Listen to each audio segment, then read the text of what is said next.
What is up, everybody? It is another edition of Industry Update today, and I am with my co-host, as always, Guzzy. What is going on, big guy? What's up? And today we're going to go a little bit off of our usual esports update, more into business world update when it comes to buying games, so to speak, and how consumer trends have changed and how our buying games have changed, and even where we have games that we don't want anymore. And now it's like we're stuck with them, opposed to when we were trading in games. And I think the majority of this is going to be kind of a show. It's going to be the GameStop show today, and like EB Games, as we talk about the rise and fall of GameStop. I guess is the easiest way to frame this. Am I saying that right? Yeah, I would word it like that. I guess I would.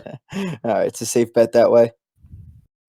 All right, very cool. So, like we said, I guess we'll start with our personal opinions with GameStop, and then we'll kind of go into a little bit of history of GameStop and EB Games and that, and how the market that they were in went from the cornerstone of what GameStop was to them grasping at straws and fighting for dear life. And then their stock bouncing back and forth and giving people false hope, and then they're shutting down, and then a little bit more hope, and then shutting down again. So, like, Guzzy, what's your like relationship with GameStop? When you first started going to like compared to now. So I loved it when I first started going. Everything you could need with video games, accessories, little collectibles and figurines and whatnot. The ability to pre-order games, which was huge. So everything about it was very like a one-stop shop, kind of like what Amazon is now. Compared to now, I don't really like GameStop. The only reason why I do like it is to be able to trade in the games, but at the same time, I absolutely hate it. I've got many stories of GameStop being very greedy and skimpy on us gamers. One is Xbox 360 days. My friend had a 250 gigabyte hard drive for his Xbox, traded in that whole system. You want to take a guess at what he got paid for from GameStop? With a controller? What? Take a guess. I couldn't even the numbers that I hear and like researched. It's like insane. So he got $4 for that whole system and a controller from GameStop. I'm like, are you kidding? Like, that's absurd. What do you spend, like $350 to get that whole system with a controller? Like, that's ridiculous. That's GameStop trying to make a profit. Obviously, games do depreciate as time goes on. The sports games every year, they depreciate by the time the new ones come out. But the fact that you can buy a new game at $60, play it one day and be like, oh, this is terrible, I'm going to turn it back in, and then get like $10 for it is ridiculous, because GameStop's going to resell it for $55 used. Like, that to me is just very, I don't even know the word. It's invigorating to us as gamers, but I think it's kind of killing the industry in a little bit of video games, and that's why there's a lot of questions surrounding GameStop. Oh yeah, and I think a lot of it too is they saw that people were going to them, and it got greedy. Because I remember going when I was younger, like you would just go there all the time. Like I remember when I first got my license, like me and my buddies would just go there looking for games and try to like find new games that we could play and everything like that. And the midnight releases that were always there, and the one by us always had like a whole big party and stuff, which was really cool. And then I remember going to Florida and it being the same thing at the one by me. Now there was a couple like Twitch streamers that lived in the same complex I did that went to the same GameStop. So it was really cool that they threw a little bit of extra going in. Now this is like streaming, got to remember this was what 6 years ago, 5 years ago. So it's a little different now, but it was a really big thing. It was just a lot of fun, and going there, like I don't know about your experience with the people there, but the people that worked there, they were really knowledgeable. They were good to talk to. Everything was really good. And then I remember probably a couple of years ago, maybe even 3 years ago now, 3 or 4 years ago, like I feel like I walked into a GameStop and everything was different. Like nobody cared. The store smelled weird.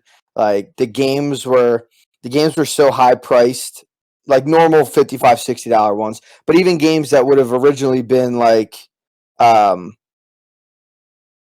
know, $40 or $35, they were still at that like $55 mark. So it really was just confusing. And then I remember trading in. I bought Dark Souls.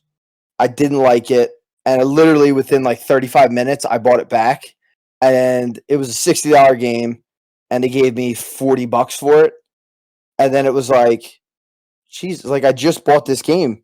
Like I have the receipt that proves it and everything, and it like the value like $15 in 30 minutes seemed nuts. And then I remember trading in. I had the same Xbox story. I traded in an Xbox, or I was going to, and they were like, "Yeah, we'll give." It was like the Xbox, everything you needed for it, 2 controllers, and like 8 games. And they were like, "Yeah, we'll give you like $56 for it." And this was a few years ago, so it was still a popular system. It wasn't like it was gone. And I was like, no, and I ended up selling it to, I think I sold it online for like $195. So I think since then I kind of put like a sour taste in my mouth, and now with everybody going to getting new games and easier to find games, and now directly just putting it in to your, your console, or just buying it on PC and waiting for deals, I think the market of just returning games is just gone, because I think people saw that they were returning games and getting like $20 for them, and then you see them on the shelf and they're selling it for like $55. And I know they're a business and they have to make money, but I think a lot of that was like, I'm going to shy away from that now. And I think eventually that's what made them shift into like merchandise. Like they got all those little vinyl figurines and stuff, and they sell like product stuff. And I don't know. It's just it's new for me. It's different, and I don't like GameStop as much as I used to. Right. So I'm currently on the website right now, and Call of Duty being one of the best franchises of video games ever, trying to compare it to put perspective into place here. Call of Duty Black Ops 4 came out a year ago on PS4 and Xbox One. They're currently $60 at GameStop brand new. Like we said, games depreciate, so each year as a new game comes out, you'd expect the old game price to drop a little bit. I understand completely that GameStop has it where, the developer says you need to sell at least this price because we need money, right? So this whole $60, maybe, 40% goes back to the developer and GameStop makes the rest. Realistically, it's probably like a 80% type thing that goes back to the developer. Because what GameStop is really making money off of, or was making money off of, is the used market of the video games, the systems, and things like that. So again, $60 for Black Ops 4. Modern Warfare just came out, selling for $60. If I scroll down a little bit more, Call of Duty Black Ops on Xbox 360, pre-owned $10. I would say that's pretty fair. The more I look, the more aggravated I get. Black Ops 2, Xbox 360, pre-owned $20. I would disagree with that. Black Ops 3, this is one that's very confusing. Black Ops 3 on PS4, pre-owned $15. Why is Black Ops 2 on 360 $20 and $15 for Black Ops 3 for PS4? I don't get that. Call of Duty Black Ops Collection 1, 2, and 3, brand new $15, pre-owned $28. I do not understand that in the slightest. That's 3 games. They're saying it's essentially $5 per game brand new, or it's $28 for 3 games used. Makes no sense. And finally, the one that really bothers me the most, Call of Duty Black Ops 1, that came out, like 6 years ago, right? Maybe 7? Actually, you know what? No, that came out Modern Warfare 2. So it came out 9 years ago. 9 years ago, right? To get it as a digital version, which I understand, like back then it might not have been on PC, whatever. It looks like it was. Digital version of Black Ops, $40 on GameStop right now. That is absurd. A $9 game, or a 9-year game for $40 is ridiculous. It's just the total insanity, and I think people just kind of had enough of it. And I think nobody really knew that they were getting ripped off until you started hearing like everybody else's stories. Like at first it seemed like, okay, it's completely normal, like that makes sense, like whatever, it's a company, like what can I do? Like, this is the only place I can go to return these games and get a couple bucks. And then now it's completely different. Like there's other ways to get your money back for these games, and people are finally like, I'm sick of this. I mean, and it shows, because in September, what I saw earlier was all of GameStop's sales went down almost 15%. So obviously something needs to change with them, and I don't know if even they know what that change is. And then, breaking that even more was almost 41% decline in hardware sales. So people aren't buying hardware there anymore. They're going other places like Amazon, Best Buy, other places that kind of, one, you can do price matches, two, you can find better deals, or three, it's just more convenient, and that sour taste in people's mouth is gone. And I think that's a big thing. But then comparatively, apparently Nintendo does really well at GameStop, and Nintendo Switch titles went up. So more people bought Nintendo Switch games there. And I don't know if that's because not as many people use the Nintendo Switch store, like the Nintendo store, or if it's just easier to get the cartridges rather than, download the game right onto a Switch. I do both on my Switch, so I'm really not sure. I guess if I really want a game, I just download it, but sometimes I just go to grab a game that I might not be too sure about. So maybe that works better on something like a Switch or like a more mobile game rather than something that sits on my TV stand. So for me, I'm more disc-based. For consoles, I'd rather have the disc and be able to trade it and get some money back. PC Master Race is, just all digital download. I kind of just want to highlight really quick. Right now, GameStop stock-wise is trading at $5.92, which is actually down for the day. And there's a couple articles out there of GameStop like doing a facelift to all their stores, trying to modernize it. If I'm being honest, a brick and mortar store for video games, I feel like is not where the industry is anymore. I think it's more of the online aspect. Like we were saying, you can have the disc or you can have the download, and a lot of people go for the downloads. And that's where I think developers have really been able to cash in a way. Not that they're making extra money, but they're able to prevent the resale of games that GameStop likes to do and make their money off of. I think it ends up boosting sales of the developers' games by having digital downloads where you can't trade them in. A refund, yes, but trading in after like playing a certain amount of times, no, you can't do that. But GameStop is currently in the process of doing facelifts to some of their stores to try and see if that will revitalize the gaming industry for the used games and whatnot. Personally, I don't think it's going to happen. I think the day that GameStop dies is, I don't know, it feels like some people aren't going to care and some people are going to be really upset. I think I'll be one that's just going to be like, that really sucks. But there are alternatives to GameStop. Like EB Games, are they even like, I think they are. They're still around, but like no one really knows who they are, or they're so sporadic that, it's like, oh, what is this? Like it's a third-party vendor type thing for a video game store, but they used to be really prevalent. Like in almost every shopping mall you would see an EB Games.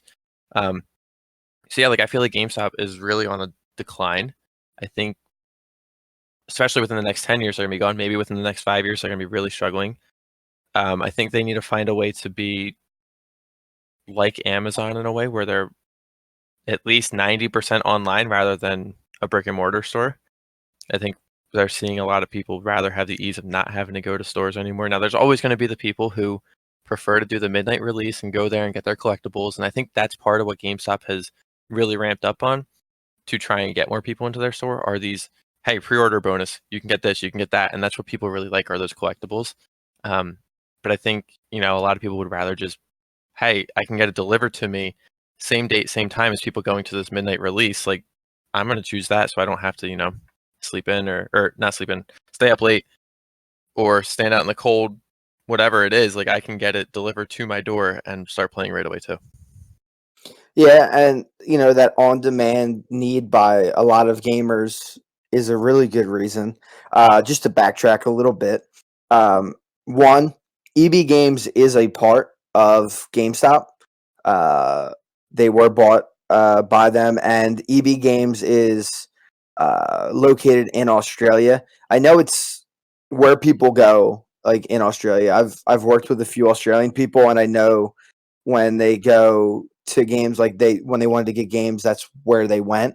I'm sure there's other places around, but I know when people say EB Games, they think like Australia, and I think it's a pretty big presence in Canada. I remember when I went to Canada, there was EB Games all over. So I know that they're a part of the same company, but I think it's just where you are in the world that kind of fits whether it's an EB Games or it's a GameStop. I think GameStop was more American based, and this one was more like Australia, New Zealand, and let's say Canada, because I'm pretty sure it's bigger in Canada. Um, but yeah, I mean, I think the same problem happens there with them. And like you said, that switch to merchandise is their kind of, I would think, Hail Mary pass. And with them transforming kind of the look of what an EB Games is supposed to look like and supposed to be is really going to change. And if they don't change fast, they're going to crumble. And just like you said, I think there's going to be a small, like really devout group that are like GameStop only people that are going to be really upset that this is gone. And I think there's another group of people that refuse to digitally download games because they're kind of in that same boat as you, where they really like buying the discs, being able to turn it in and at least get something back for their games, as opposed to like when you download a game right onto your Xbox. As soon as the next generation's here, you lose all of that. And I remember feeling that sting when I bought all these games on my PlayStation 3, and then I bought a PS4, and it was like, oh, like I can't even use these games. And some of the games were released onto the PS4, and it was like, I bought this game, like I have this. You're gonna tell me I have to buy the same exact game again? And that part of it really stinks because unless you're a part of the like PC world where you're used to, I buy this game, it's my game, it is what it is, then you got really used to being able to be like, oh, okay, like I'm done playing this game, let me go bring it to GameStop and let me get a couple bucks for it and maybe use that couple bucks to just grab another game. Right, and maybe this is another episode. We have touched upon it in Town Hall, but at least the PS5 is rumored to have backwards compatibility to play PS4 games right out the gate, which is cool instead of having to wait for a future system. So be happy that this next time. I know maybe you'll switch, is what it is, but you'll at least have some backwards compatibility if you wanted to. I guess let's fast forward a couple years from GameStop's prime to what it was maybe 3 to 4 years ago. Best Buy decided to come out with their own version of getting into the pre-owned games industry. I think they just realized that's another way that they can capitalize on money. That was also when Amazon really started to ramp up their video game aspect of their business. And to me, I think Best Buy hopping into this pre-owned market, I think it was kind of a genius idea in terms of one-stop shopping, but I think it was a bleeding market and it was not worth them to actually do it. To be honest, I don't think I ever bought a new game at Best Buy unless I had a coupon, and I never went to Best Buy for a release of a game. One, because Best Buys are usually found in like larger shopping malls rather than smaller shopping malls. Two, I just never really thought of Best Buy as the go-to video game store like you do with GameStop. So for me, I think it was a bleeding market for Best Buy to hop into. I'm sure they've had some success, and I think it was more or less just say, hey guys, we have video games too. Come check us out. Come buy games here. I've always found that Best Buy's game selections are also very selective. It's either brand new games and it's only like the top like 5 new games, or it's, not to like discredit anybody or judge or anything, but it's a lot of like the games that you don't necessarily want to play, or the more like children related games where it can help them like with their vocabulary and words and whatnot. Like those games that you see more at Best Buy than you do at GameStop, in my opinion. Or Best Buy like always the Skylanders. I remember seeing those, right. like all those toy based games where you had to buy the game and then like the toy that went with it. And I do remember seeing that like all over Best Buy. Right, exactly. I do think what Best Buy was good for were the video game accessories, like PS4, Xbox accessories. I do think they're pretty decent at that. They're slightly selective, but I mean, the whole industry with those accessories are kind of selective. It's either Astros, Turtle Beaches, or like the Xbox PS4 branded stuff. And then maybe Afterglow, if they're still around and people still use them, who knows? I do think Best Buy was smart to jump into a larger market share of the video game industry. I just don't think when they did it was the right time. I think they joined too late. Right. And I think a lot of companies kind of saw a little bit too little too late that what GameStop was doing at the time was sustainable. So it was like, oh, okay, like this is a really good idea. Like we should do it. And like you said, it caught fire too late. And I never went to any shows that they had at Best Buy or like the midnight releases or I barely buy video games when I was going to Best Buy. I think I bought an Xbox there one time, and I would definitely. I think the most things I've ever bought there was like a headset I bought once, and they had like a Best Buy exclusive controller for PlayStation or for Xbox that I bought there, just because you could only get it there. And then now, if I need anything, I just buy it off Amazon. Games, unless I really want a game right now, or I want a game and I'm not sure what I want, then I'll just go to like GameStop or Best Buy just to take a look. And usually I go to Best Buy first, kind of find a game if I like it, and then I just go to GameStop where I know it's going to be cheaper. So, right. I mean, I think the beauty of what you're saying now is, or what we're trying to segue into is this whole Amazon aspect of the video game industry. Every yeah, year, Target and Walmart, they have their their sales going on at Black Friday, and Target has like the buy two get one free or buy two get three free, whatever it is. Like they have a great deal, and it could also be the new games that just came out. Walmart always has some of their games for like $20, but I think Amazon is clearly a winner with just about everything. The fact that you can pre-order a game, I think the last game I pre-ordered on Amazon was Pokemon Let's Go, and I paid $48 for it as a pre-order with Prime instead of paying the full 60. That to me is more beneficial and worth it than going to GameStop and getting like a poster or whatever. That essentially Amazon is saying, oh yeah, you can go to GameStop and get that poster, valuing it $12, or you can get $12 off and get the right, game the same day delivered to your house. For us, working in the real world, that's perfect for us. We can come home and the package is right there. We don't have time to play during the day because we're working.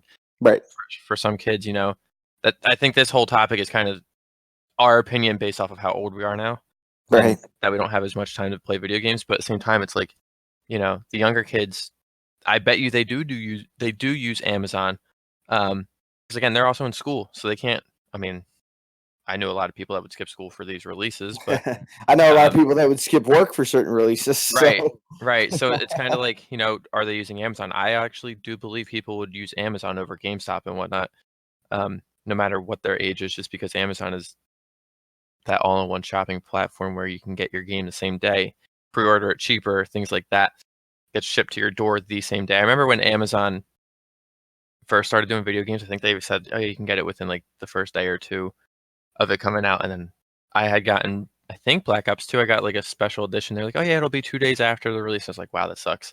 I right, got home from school the day of the release and it was already there. And I was like, oh, all right, let's go play.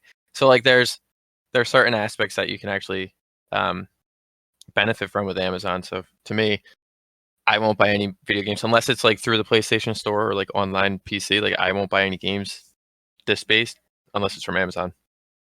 right.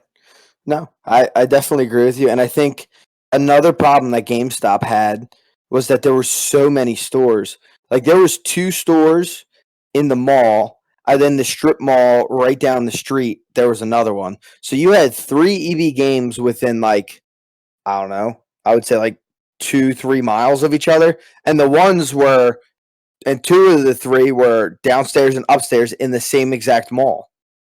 So I know it's under the same, the same the same banner. So the money coming in and the money coming out equals out at the end of the day.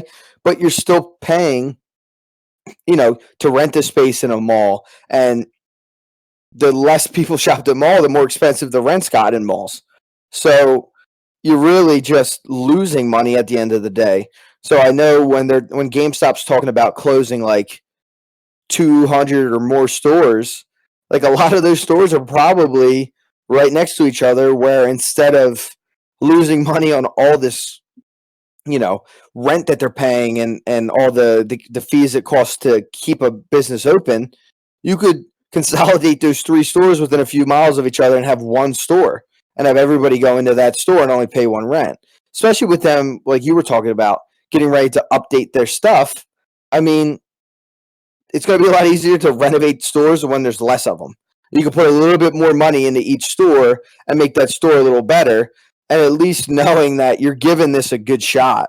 And I'm sure they're going to keep closing GameStops. They're going to find the ones, they always start from the bottom. You're not going to cut the one that's making you the most money. So they're just going to start trimming the fat from the bottom, and I think they're going to have some kind of analyst or something like that really look into it and be like, dude, why do you have 5 stores within 10 miles of each other? And 3 of those 5 stores aren't making any money. So how about you just cut those 3 stores? You have 2 stores within 10 miles of each other, and you can make that money. And you would think a big business like GameStop that they've at least done that already. I'm sure they have. So I mean, they really gotta, I think, trim the fat. And I think when business was good and money was being made, it didn't matter how many stores you opened up because people were going.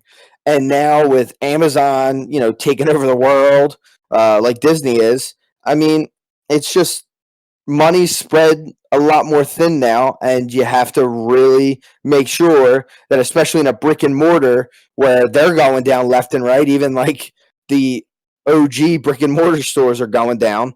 Like, you really got to be smart with your money. And I think now GameStop's starting to realize that even though they make billions of dollars, that billions of dollars is becoming less and less billions, and you need to make sure that you're using that money, you're getting the most bang for your buck. Have you ever had one of those experiences at GameStops, like you were saying, with 2 stores in a single mall, Mhm. where you would go to the more popular GameStop because it's larger and had a lot more stock, and they were like, "Oh, well, we're out of stock. Let me check the other GameStop," and it's all the way across the other end of the mall. Not that walking is bad, but they're like, "Oh yeah, you can go here," and it's like a super small GameStop. Like, it's literally a storefront and then just like a table in the mall is what it kind of feels like. You ever had that situation? Like, that was so annoying to actually have to deal with. Yeah, I Like, felt like that happened all the time at the GameStop right, at the mall by right. us. You always go, no matter whether you went to the big one or the small one, you always had to go to the other one. Like, it didn't matter. Right, and And like you're saying, like, get rid of that small store and just put a bigger stock in that one main store, and you're saving money right, yeah, you're not paying like the light fees. You're not. I mean, granted, some of those GameStops are really dark, and less but employees too. yeah, exactly. And no offense to the employees, or utilize those employees, because you see a lot of the time, like these GameStop employees, like after they quit, they talk about how they were paid minimum wage to work all these ridiculous hours and stay for the events and not make any extra money, and were like yelled at if they didn't get enough pre-orders. Like, how about those employees that you quote unquote be cutting at a GameStop that's literally already a couple steps or within a 5-mile radius of where they already are, put them on there, give them a couple extra dollars, and work shorter shifts. And then you're improving customer or employee morale. You're keeping some of these people. Now, granted, some of these people have to leave, and that's just corporate runs the world, and if that's their decision, that's their decision. But I feel like there was a smarter way to do it, and I think they could have done this sooner, and it would have had less of an impact on them. But hindsight's 2020. It's always easier to see what the decision is before, uh, or what you should have done before, rather than in the middle of the situation. And I think that goes for a lot of companies. You see it all the time where they talk about how, like, when Best Buy started closing stores, like the things they could have done better and could have changed. But it's like, yeah, you're right. Like, now you have all the information here. You can make that decision. Some of these companies, they don't see it until they see the decline. And I think that's what happened to GameStop. They didn't realize that, like, employee morale meant something. Like, people would really come together and be like, dude, why are we coming here? Like, we're not getting the bang for the buck that we used to. And then they started charging extra for their like GameStop Pro and all the other like GameStop Elite that they have. And it's like, so now I'm paying for this, and it's like, oh, I can get an extra game. But then you're still paying like $60 for that, and it's like, does it really balance out? And then if you don't have it, if you're just here to trade games, like they take extra money away from you because you're not a member, and it really started splitting the people that came there, I think. Right. So one of the like to kind of sum up what you're saying is GameStop wasn't keeping up with the trends. Do you remember when GameStop like first came out with like the demos of, oh look, you can play on the new PS2 and you can try out this game? Like that was like the coolest thing ever at the time. Yeah. But that was like the end of what GameStop's technological advances were. They left it at that. They didn't do any other important steps that they needed to take to advance um, their storefront or anything to keep people interested. To me, the gaming world is only getting better, only getting stronger. Technology is only evolving more, and GameStop hasn't taken that step to move with the technology trends and get more techy. I think in this industry or in any industry, honestly, in the world, the techier you are, the more you'll succeed because you're more with the trends. You have better resources. You're able to keep up with certain demands and whatnot. Like if GameStop was to even do something as simple as um, like a kiosk in the store or something like that. Like that's getting a little bit more techier than just, oh, hey, come in and look around. Like do the kiosk, make it a quick checkout experience and go from there. Like say, all right, hey, here's my order. Like Taco Bell does it. Just a side note, Taco Bell does it. You'll have a kiosk, you order your food, you go to the counter, you get your receipt, you get your cup, then you get your food, right? If GameStop did something like that, hey, I'm just coming in, I want to pick up this game quick. I see there's a line. Let me just quickly go to this kiosk, order Call of Duty Modern Warfare, go to the pickup aisle of the desk and get my game and I'm out. That's all it is. Now I understand why they don't want to do that because then you don't get people to go in and shop. It's like a food store. You shop when you're hungry. You're going to get food you don't necessarily plan on getting, and you're just going to get a lot of food and spend more money. That I understand, but making it convenient for people is huge. That's what I think the industry has really gone towards. You look at Amazon and Best Buy, right? Like being able to get these games the day of by buying it online and not having to stand in a line at midnight in the freezing cold or the rain or anything. Like that's huge, having that convenience there. Now GameStop, yes, they do the online ordering, but I don't think they're as known for it or as advanced as a place like Amazon is. And they may never be, but I think they need to get with the trends a little bit more to see more success. Oh yeah. And like you said, it's advancing so fast, the industry, that I mean, if if you stay behind, you get left behind in this industry, and that's just the truth of how quick gaming and the multi-billion-dollar industry that is esports is growing. And if you don't adapt as quick, you're not going to make it. And that's just how we live. It's how we live now. But I think we covered everything we wanted to talk about with GameStop and stop and we could stop bashing it. And Right. I think what comes up to it too, like at the end of the day, what they did and who they were in the beginning was great. It was game changing. It was wonderful to be able to come and return my stuff and get money and have a place to go as a gamer that felt like a gaming place. And that was great. And I think a lot of people are just sad that it's not like that anymore. Right. But I also think you get the people that, like I said earlier, age kind of affects it. I think you get the people that might be lazier. You might get the newer generation that doesn't even know what a GameStop is or barely experienced it because there's certain streaming platforms out there like PlayStation Now and Xbox Game Pass.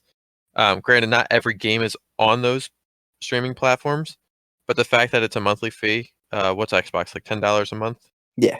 And PS Now, I think, is $20 a month. Um, I think you do get more games with PlayStation. Shout out PlayStation. But the fact that you can get these games for $10 a month and it's the full game, like you got Rocket League through that, didn't you? Yeah. Sombrero.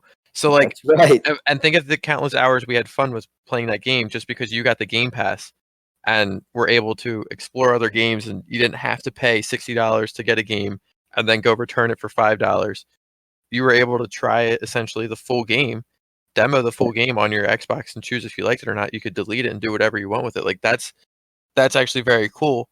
I do agree with that. I also agree with not putting the newest games out there. Some games I agree, some of the newer games that might not be as hyped up. But I do agree with not every single new game being out there, because then developers are taking a huge hit with their production and they're going to lose money, which means they don't have resources to produce such great games. But I think the industry is moving towards these streaming services. Like we had said in a previous episode, of streaming services are kind of taking over the world a little bit. That it's really changed the gaming industry, and you're seeing a lot more games being played, not just Call of Duty every single day or Fortnite every day. You're seeing a large diversity in games being played now because of these streaming platforms, where people literally pay a small fee and they have access to hundreds of games every day. Oh yeah, and then like the return of single player games has really helped that, because for the last few months it seemed like everybody wanted to play always online, MMOs or RPG games that really involved, multiplayer. And now you see a lot of games like Red Dead Redemption came out and people love that and it was great. And you also have like, Death Stranding that came out, and what's the next one coming out? Star Wars Jedi Fallen Order, and even games like Pokemon, where it's, at its core, a single player game that required you to do like some trading to get new stuff. But the battling is a multiplayer aspect, but at its core, that's a single player game, as well as like Kingdom Hearts 3 when that came out.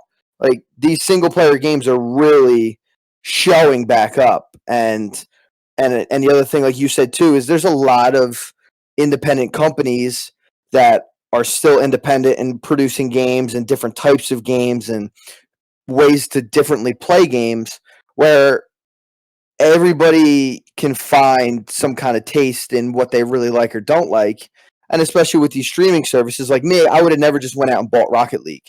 Like when I looked at it, it didn't seem like a game I would like to play.